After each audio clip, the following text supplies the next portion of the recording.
Good evening, everyone. You may wonder what this, and if you'd like a closer look, I hope you're all doing most well. Why don't we come on down, and we're going to see what does this have to do with Karl Marx? And here we are. We've got it a little bit back there, a little bit hidden. And shall we begin? Shall we begin? There's a lot of territory, but it's rather seamless. Karl Marx is from Trier, Germany, which is considered the only city in Germany that is Abyssinian in its roots, and it has the Black Gate of Trier from Abyssinia in its possession. So if you go to Trier, Germany, you will see these Abyssinian gates that are mystical in nature and have a strange heritage. Here we are at New Trier. Now this is where, I don't know if you've ever had this, where when things that you thought were metaphor, you find out are not, that there is no metaphor. I first really found out about the sort of really bizarre parts of this school from Miles W. Mathis, and I will put a link in below. And he did not even go here. I did attend for like part of sophomore and then junior, senior year. I was not from the area, but the front may look familiar to you. It was in Risky Business. It's sort of one of these funny sort of places. Yeah, Marx, and back to our house, right? That is, it's actually for sale right now. It's actually for sale, and Miles W. Mathis said basically that New Trier was kind of like the inverse of Hogwarts. And he even saw things that were weird, like that its number was 666. I mean, he really did an incredible number on it. I kind of told everyone about it who went there. Like, we went to the 666 school, but, you know, it really wasn't a joke, looking deeper into it, that this school, though it's public, is in a strange sort of private-like location.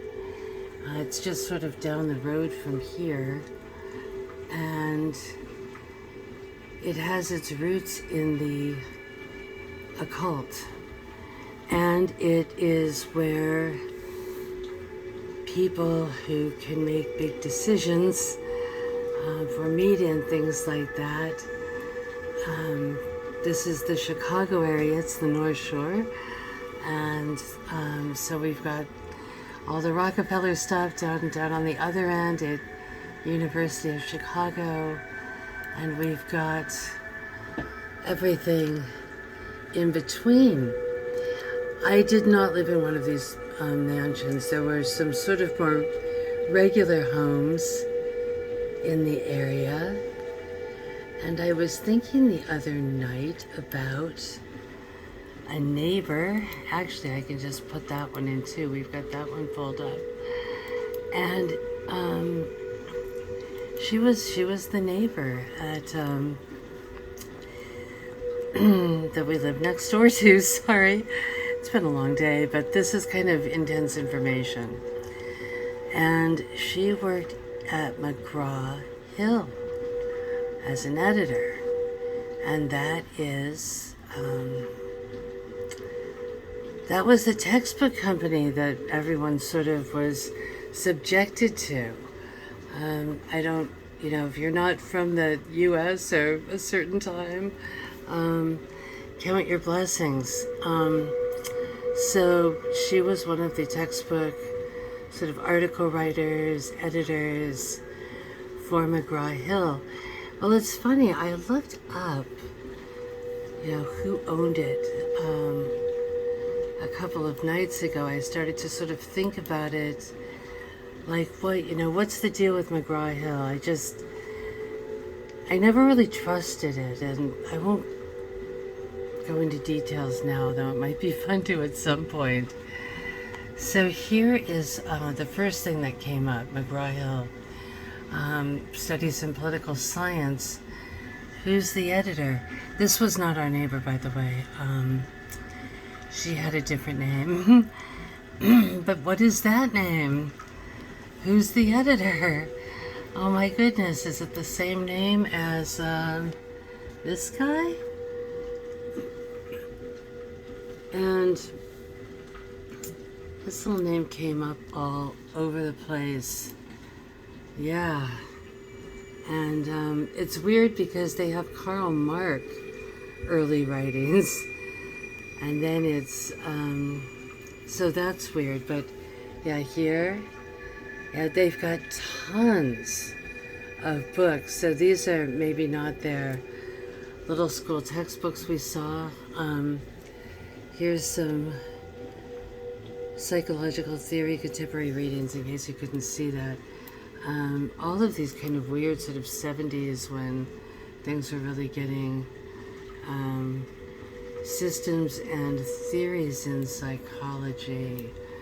Woo!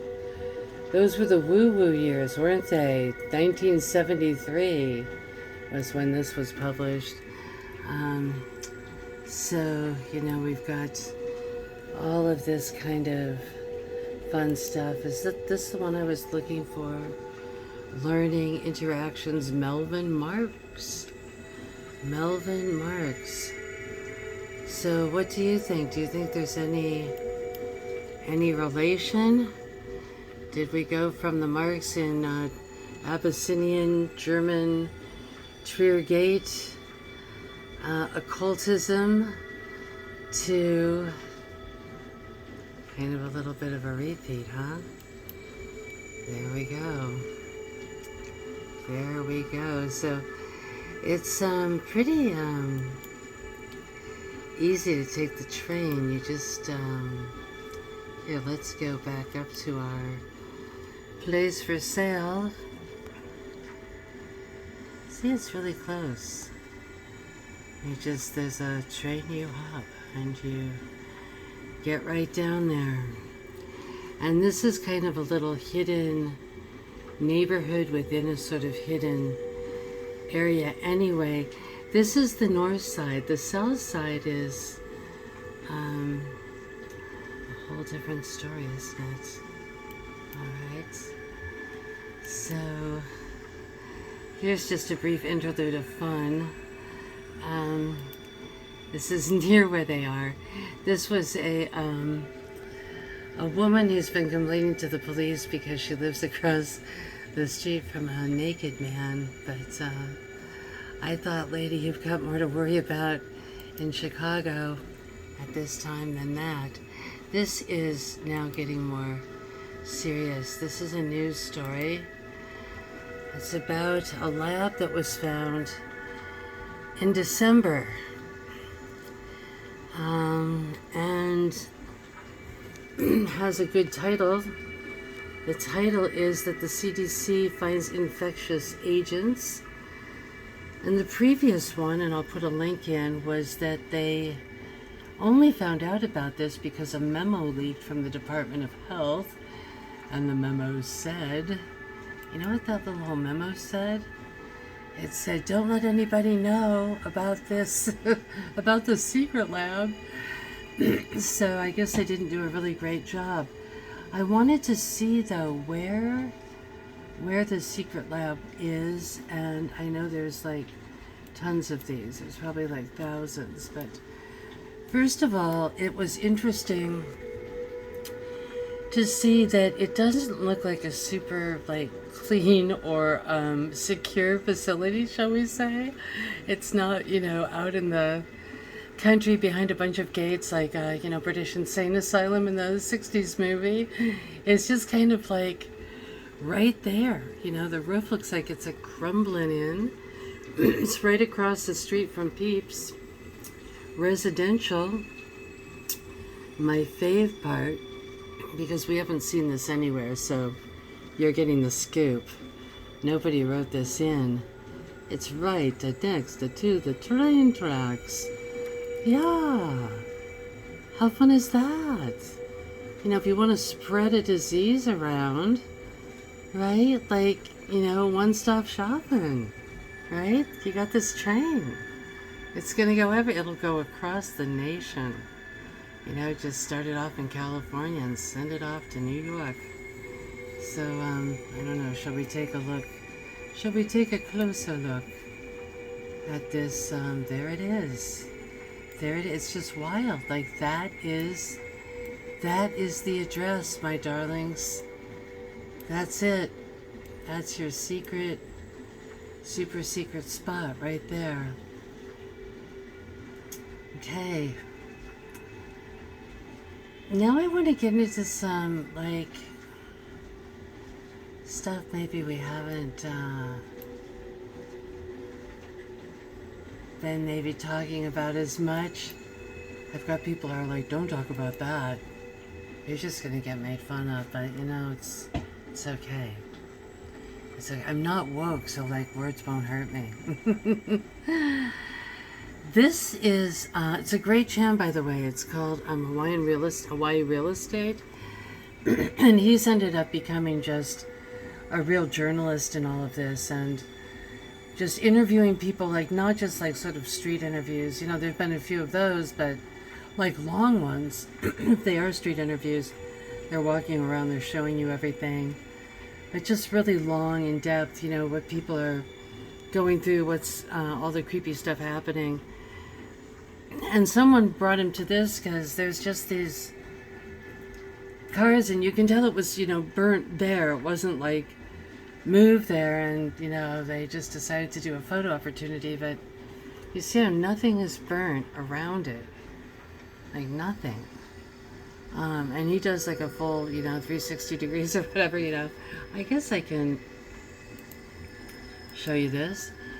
So now we're going to be getting to, let's see, there's actually this weird melted. So it was so hot it melted that. And yet, look, it's just like any other day in paradise when there's not even a singe or anything anywhere. So I will give you a link to that, and we shall continue on our merry way. Thank you all. Okay, this is a thing that everyone's kind of been laughing about, and in the beginning, it's not that I wouldn't laugh about it, and that's, I guess this is, sorry, this is from the U.S. Department of Defense. I guess I know so many people in Olympia who are always, they're always talking about stuff, and, the government's got all this money, and, they're doing all these things, and the CIA, and they sit up all night with all the deep doo-doo things. But then you bring up something that's real, that's literally on the internet, and they're like, whoa, that's really crazy. And it's so weird, oh, the government would never do that. And yet they'll talk all night about all the things the government's done. I was looking at a picture last night, I should have brought it up, of this boo-boo the CIA did, where they were in a country they weren't supposed to be, and they they were in a crash and like the rescuers took pictures. But see, it's not even that big of a deal. You can just put it on the back of your Jeep, going camping. You can put it, you can put it in a car. You can put it really far. You can put it in your, there we've got green eggs and dew. Right there. They're showing off. Like, well, yeah, you want that? We've got, we've got it on helicopters. Yeah. We've got it on helicopters. You want a green light? We'll give you a green light. You want a red light? We'll give you a red light. We'll do it twofold. Oh, yep, here. Look at that. Look at that puppy. And they've got them on boats. You'll see. We'll get to them. Yeah, so, look at all of them. And I'll tell you one thing about these guys. If they've got toys, they want to play, right? You don't just, have all this stuff. And, yeah, so I just think it's fun. It's the same people I know who are always like, corporations suck, and they're really bad, and they screw people over, and they're the worst. And then, when the vax thing came along, they were like, you've got to get a vaccine. And I'm like, I thought you guys hated corporations. I thought you hated the man. I thought you were like that. I thought that was your whole life, not just a side dish, but your whole life was, all of that radical stuff, and they don't make liberal like they used to, I'll tell you, because, why are they trusting everything? It's like they're evangelical about trusting corporations and the government, which is fine if that's but if you're talking about, well, they're all bad, they're all, stop, just stop telling me about how evil and bad the CIA is and stuff, and then making fun of me when I bring up directed energy weapons. It's just lame. They're there, they exist. There was a plane that went down. Sorry, I should have brought the info up on that one too. It was the flight to Paris, from New York to Paris, and everyone said that was eating outside in Connecticut said they saw a boat. They saw it shoot up from a boat. The 9 most terrifying words in the English language are, I'm from the government and I'm here to help. It's not George Carlin. The 9 most terrifying words in the English language are, I'm from the government and I'm here to help.